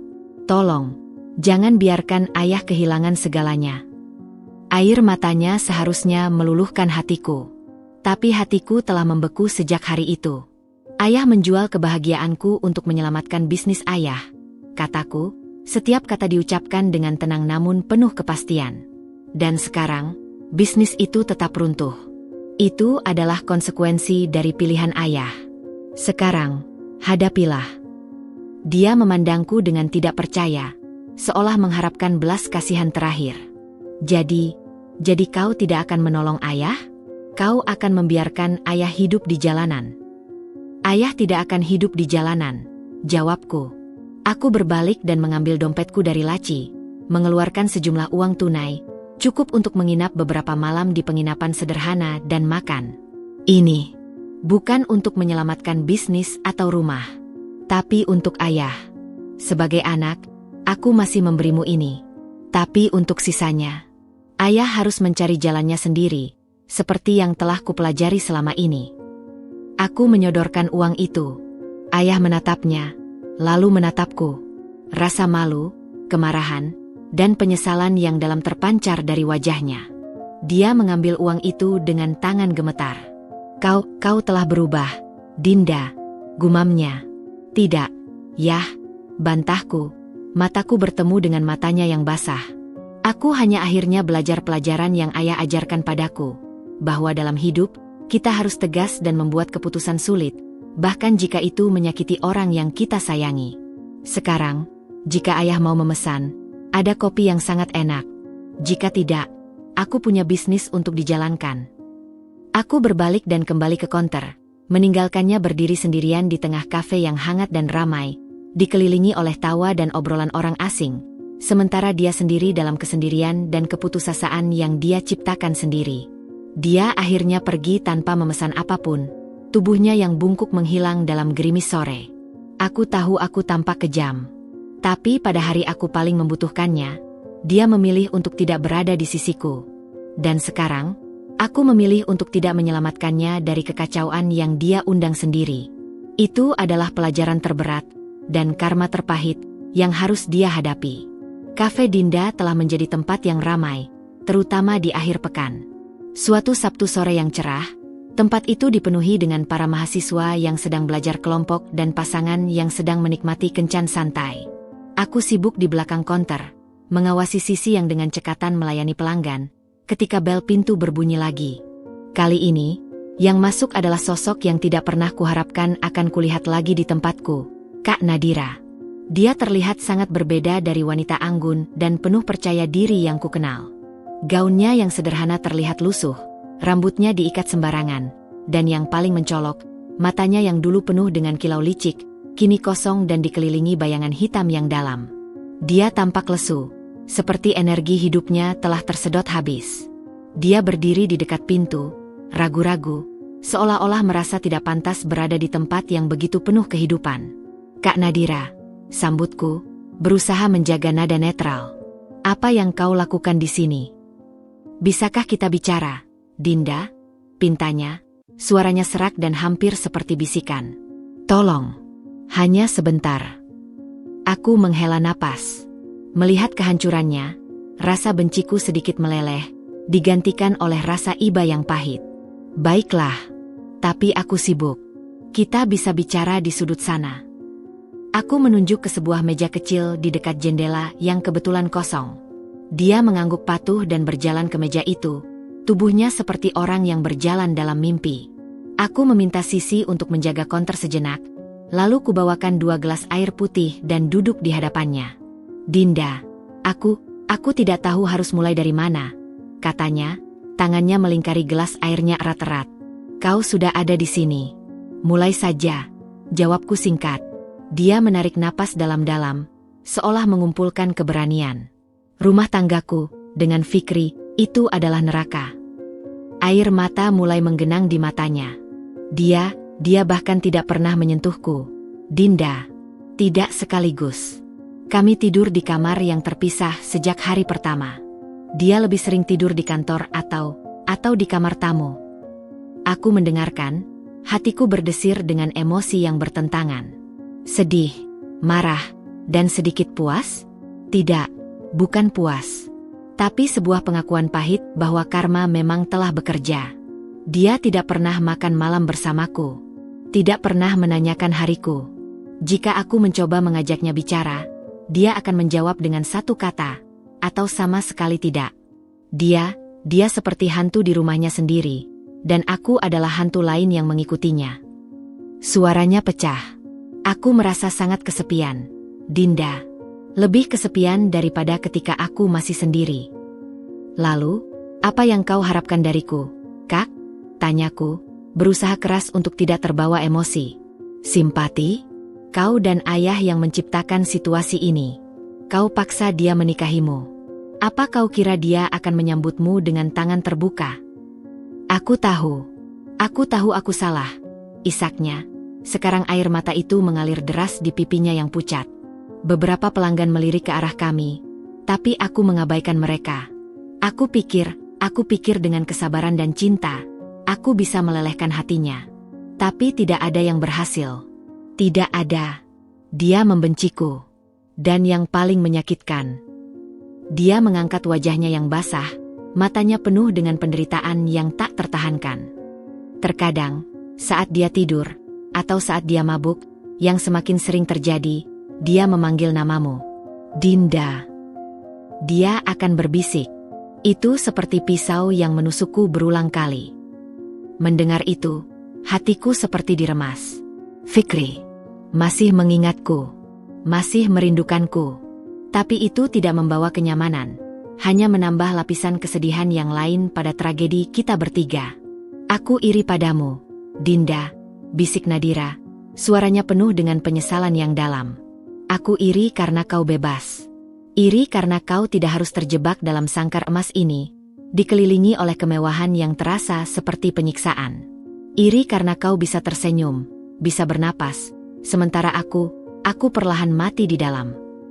Aku memandangnya, kakak kandungku sendiri, yang kini hancur oleh pilihan-pilihannya sendiri.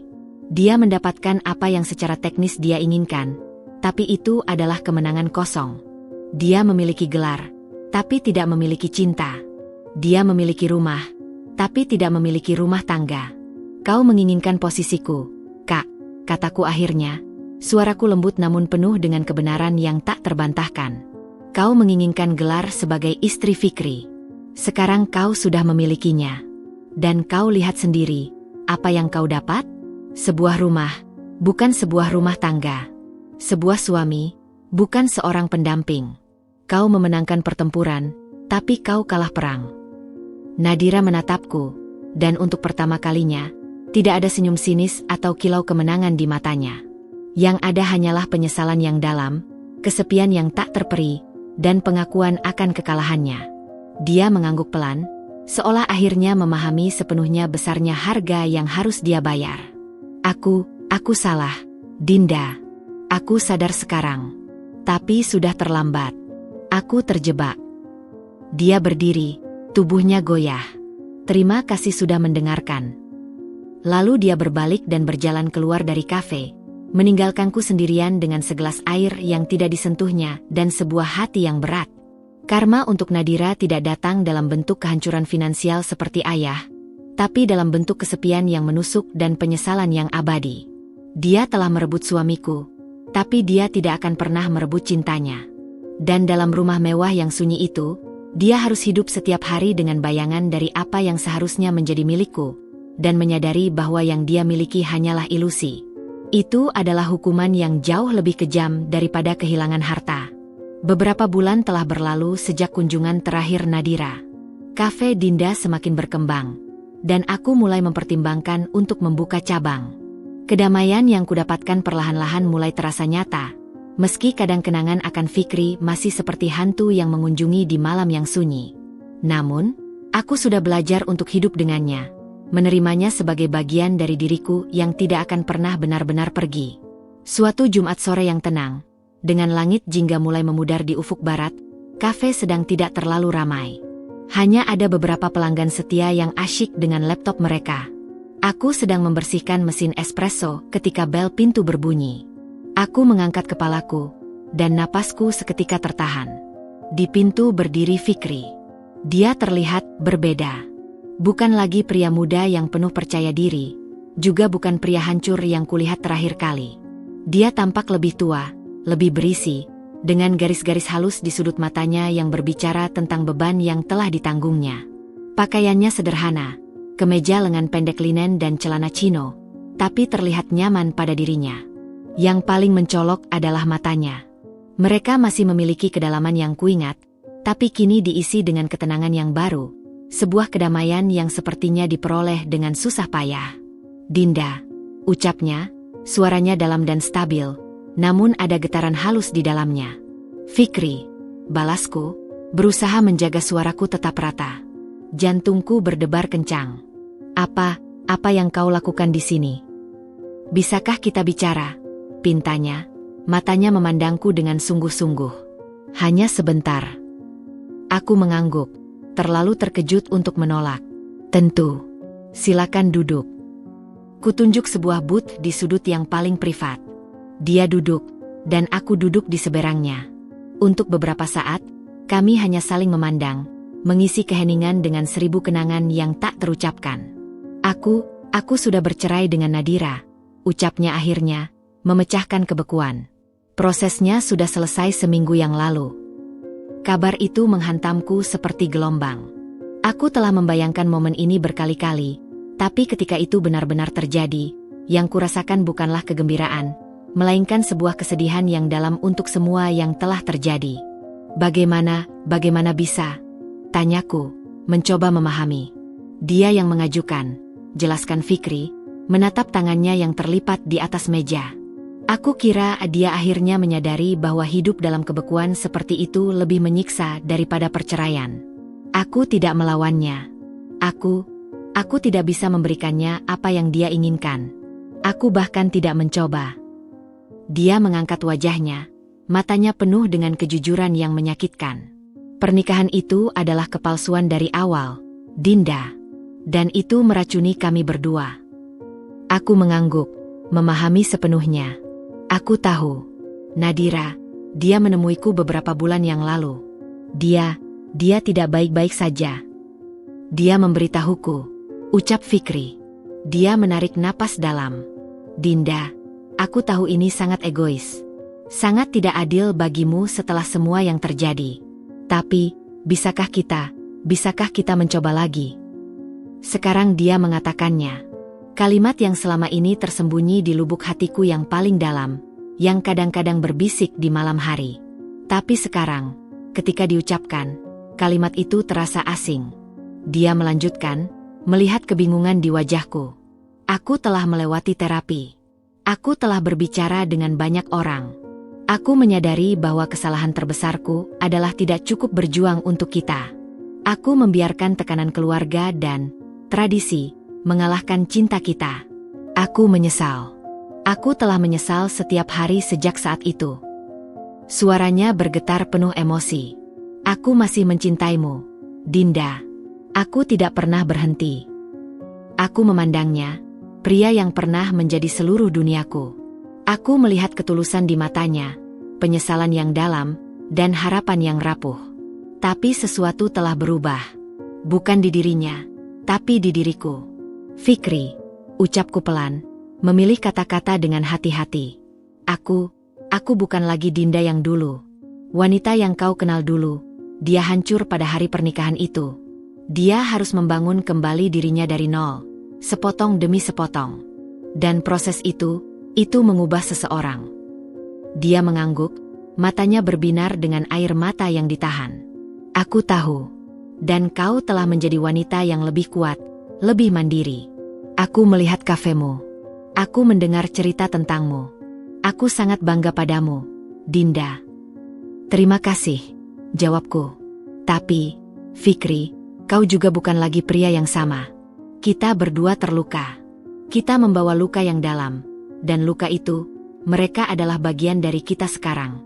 Melanjutkan hubungan kita, seolah-olah kita bisa kembali ke masa lalu. Itu hanya akan mengingatkan kita pada luka itu setiap hari. Wajahnya berkerut, mencerminkan kekecewaan yang dalam. Jadi kau tidak memberiku kesempatan? Setelah semua yang telah kita lalui. Ini bukan tentang kesempatan, Fikri, jelasku, suaraku lembut tapi tegas. Ini tentang menyadari bahwa kita sudah menjadi orang yang berbeda. Cinta yang kita miliki dulu itu nyata, dan aku akan selalu menghargainya. Tapi itu ada di masa lalu. Aku telah menemukan kedamaian dalam kesendirianku, dalam pencapaianku sendiri. Aku tidak yakin apakah aku siap, atau bahkan ingin, untuk membuka kembali bab itu. Aku takut itu akan menghancurkan kedamaian yang susah payah kubangun. Dia menunduk, menarik napas dalam-dalam. Keheningan di antara kami terasa berat, diisi oleh sebuah bab yang akhirnya, benar-benar, ditutup. Aku mengerti, bisiknya akhirnya, suaranya parau. Aku menghargai kejujuranmu. Dia berdiri, tubuhnya terlihat lebih berat dari ketika dia masuk. Aku berharap yang terbaik untukmu, Dinda. Kau pantas mendapatkan semua kebahagiaan di dunia ini. Demi kau juga, Fikri, jawabku, mataku juga berkaca-kaca. Kau juga pantas bahagia. Mungkin dengan cara yang berbeda dari yang kita bayangkan dulu. Dia mengangguk, memberikan senyum kecil yang sedih. Lalu, tanpa kata-kata lagi, dia berbalik dan pergi, meninggalkan kafe dan hidupku, mungkin untuk terakhir kalinya. Aku duduk di sana lama setelah dia pergi, merasakan sebuah rasa kehilangan yang baru, tapi juga sebuah pembebasan. Cinta kami yang dulu telah mati, dan kami tidak bisa menghidupkannya kembali. Tapi mungkin, hanya mungkin, kami berdua akhirnya bisa benar-benar bebas. Fikri telah pergi, tetapi kepergiannya meninggalkan ruang hampa yang berbeda. Bukan lagi rasa sakit yang meledak-ledak seperti dulu, melainkan sebuah kesedihan yang sunyi, seperti kabut tipis yang menyelimuti jiwa. Ucapannya, "Aku masih mencintaimu," masih bergema di telingaku, membangkitkan arus kenangan yang selama ini berusaha ku bendung. Namun, di balik kenangan manis itu, bayangan hari pernikahan yang hancur selalu mengintai, seperti noda hitam yang tak terhapuskan. Aku menghabiskan malam itu sendirian di apartemen kecil di atas kafe. Duduk di balkon, aku menatap lampu-lampu kota yang berkelap-kelip, mencoba memilah perasaan yang berkecamuk di dalam dada. Ada bagian dari diriku yang merindukan Fikri, merindukan pelukannya, tawanya, dan masa depan yang pernah kami impikan bersama. Itu adalah bagian dari Dinda yang lama, Dinda yang masih polos dan percaya bahwa cinta bisa mengatasi segalanya.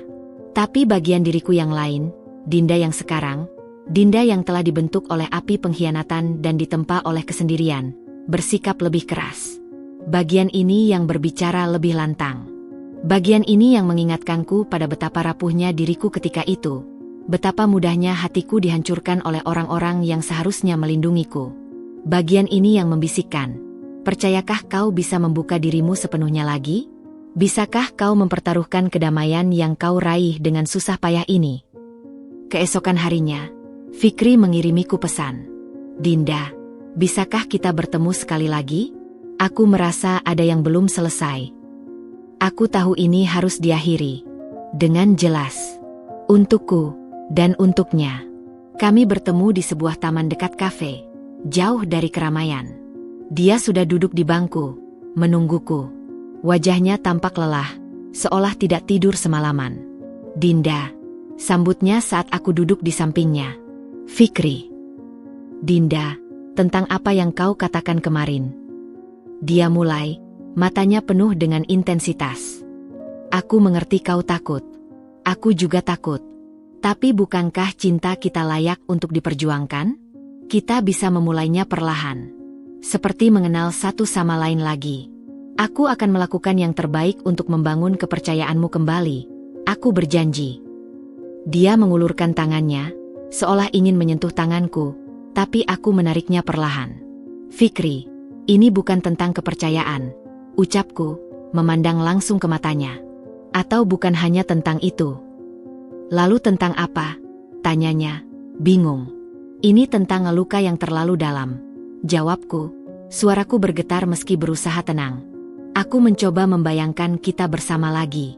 Tapi setiap kali aku melakukannya, yang terlintas adalah bayanganmu di pelaminan dengan Nadira.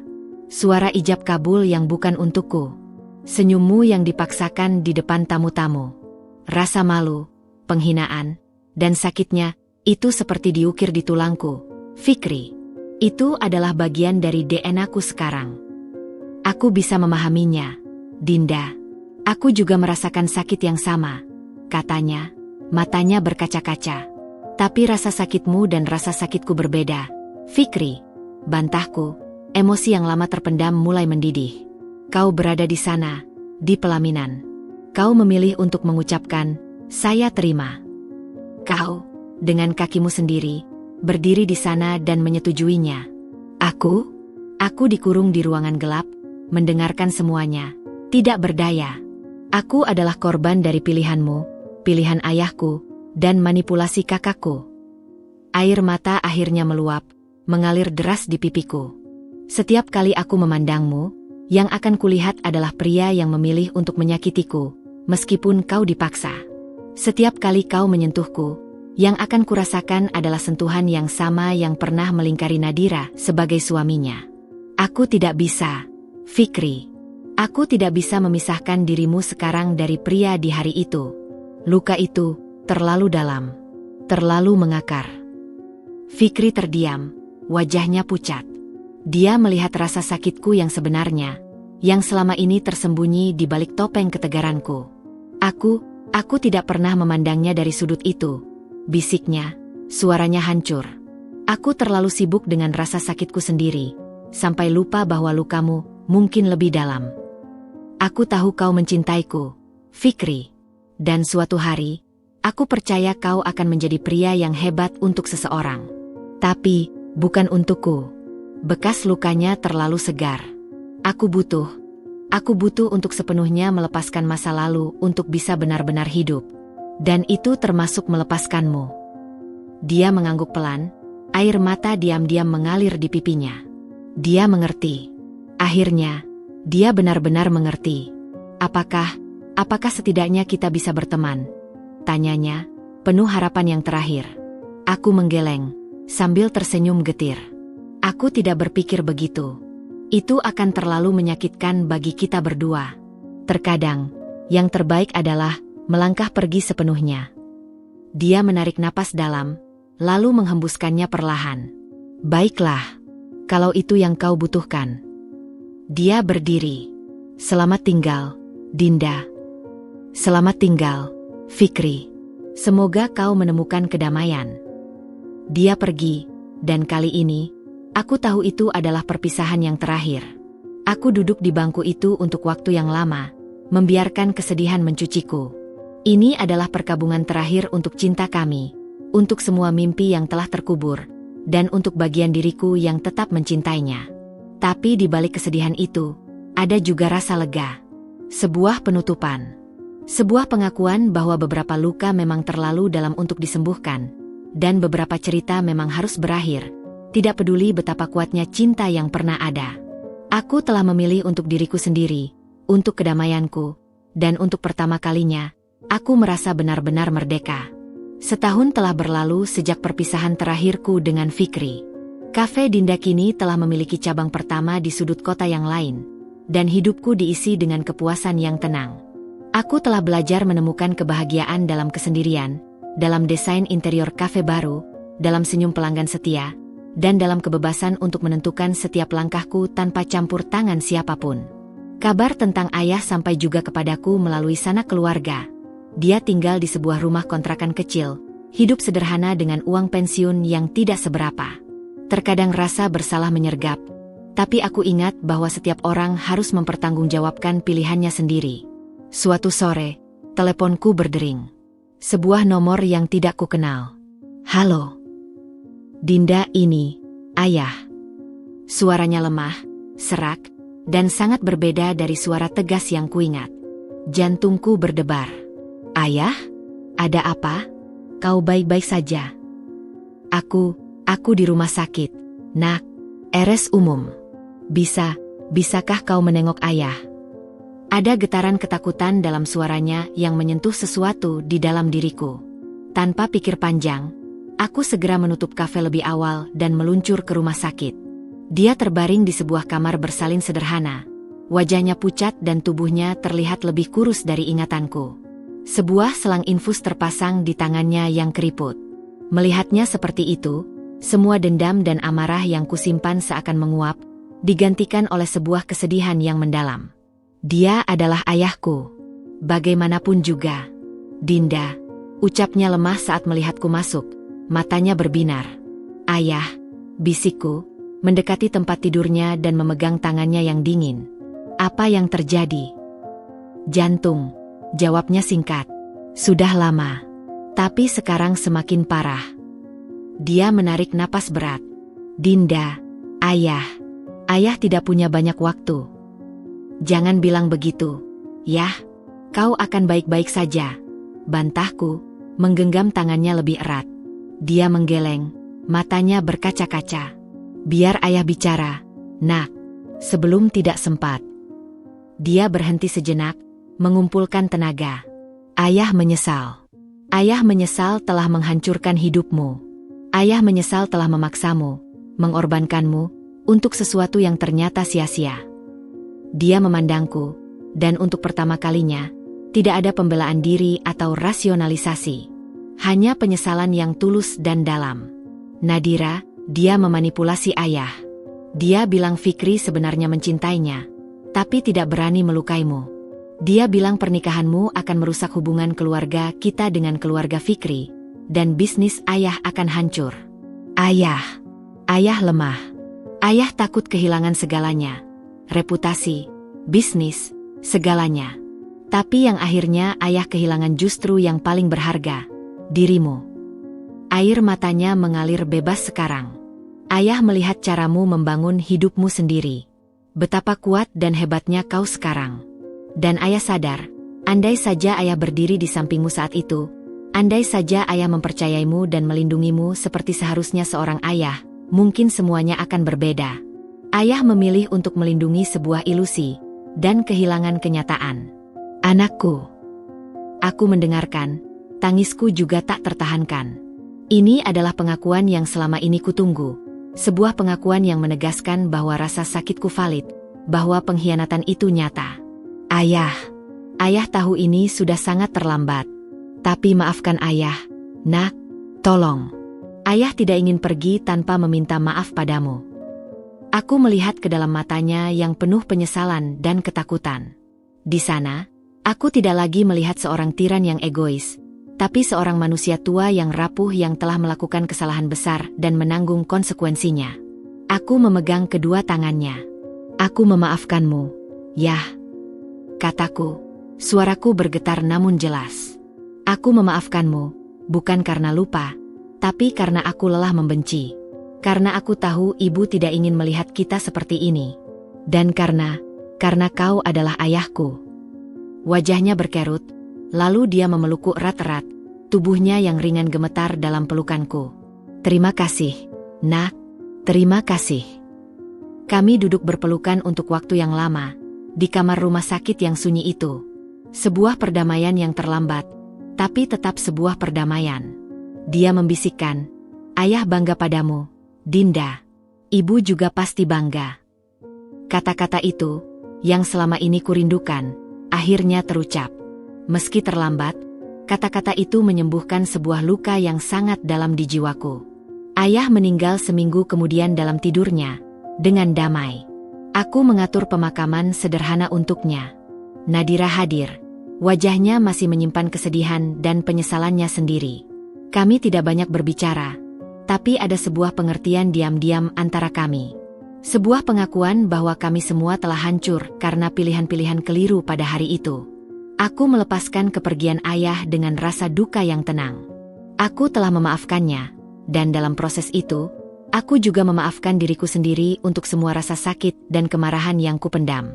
Itu adalah bab terakhir dalam hubungan kami, ditutup dengan sebuah permintaan maaf yang terlambat, namun tulus. Dan kadang, itulah yang terbaik yang bisa kita dapatkan. Pemakaman ayah berlangsung dengan tenang. Hanya keluarga dekat dan beberapa sahabat lama yang hadir. Udara terasa berat, namun dibalut oleh sebuah kedamaian yang aneh, seolah sebuah badai panjang akhirnya benar-benar reda. Nadira berdiri di sampingku, mengenakan kerudung hitam yang menutupi separuh wajahnya. Kami tidak saling menyentuh atau bertukar kata, tetapi kehadiran kami di sana, berdampingan, sudah berbicara banyak. Kami adalah dua saudara yang telah dihancurkan dan dibentuk kembali oleh peristiwa yang sama, masing-masing menyimpan luka dan pelajarannya sendiri. Beberapa hari setelah pemakaman, ketika kabut kesedihan mulai sedikit tersibak, Nadira muncul di kafeku. Dia tampak lebih tenang, namun ada kerapuhan di matanya yang seolah memohon sebuah penopang. Dinda, ucapnya saat aku menyuguhkannya segelas air. Aku tidak punya tempat lagi untuk pergi. Aku mengerti maksudnya. Setelah bercerai dari Fikri dan dengan ayah yang telah tiada, rumah keluarga yang dulu telah dijual untuk melunasi hutang.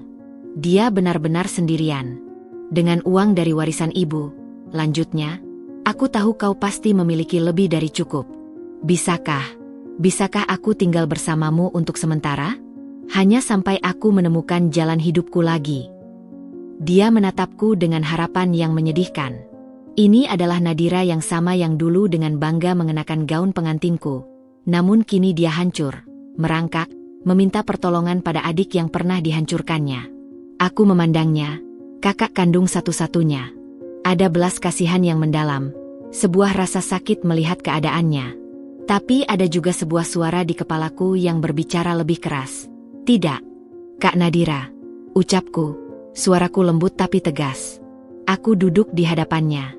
Aku mengerti kamu sedang dalam kesulitan. Dan sebagai adikmu, aku akan membantumu. Harapan di matanya bersinar. Tapi, lanjutku, dan cahaya itu langsung meredup. Kamu tidak bisa tinggal bersamaku. Dinda, tolong. Tidak, Kak, potongku dengan tenang. Kamu tidak mengerti. Bukan karena aku tidak memaafkanmu. Bukan karena aku masih membencimu. Tapi karena aku harus memilih untuk diriku sendiri sekarang. Dia memandangku, bingung. Kesehatan mental dan kedamaian yang kuraih selama ini masih sangat rapuh. Jelasku. Setiap hari adalah perjuangan untuk bangun dan tidak tenggelam dalam kenangan pahit itu. Memilikimu tinggal bersamaku, melihat wajahmu setiap hari, itu akan mengingatkanku pada pengkhianatan terbesar dalam hidupku. Itu akan membuka luka yang baru saja mulai mengering. Aku tidak bisa melakukan itu pada diriku sendiri. Aku tidak akan membiarkan masa lalu meracuni kedamaian yang kubangun dengan susah payah. Air mata menggenang di matanya.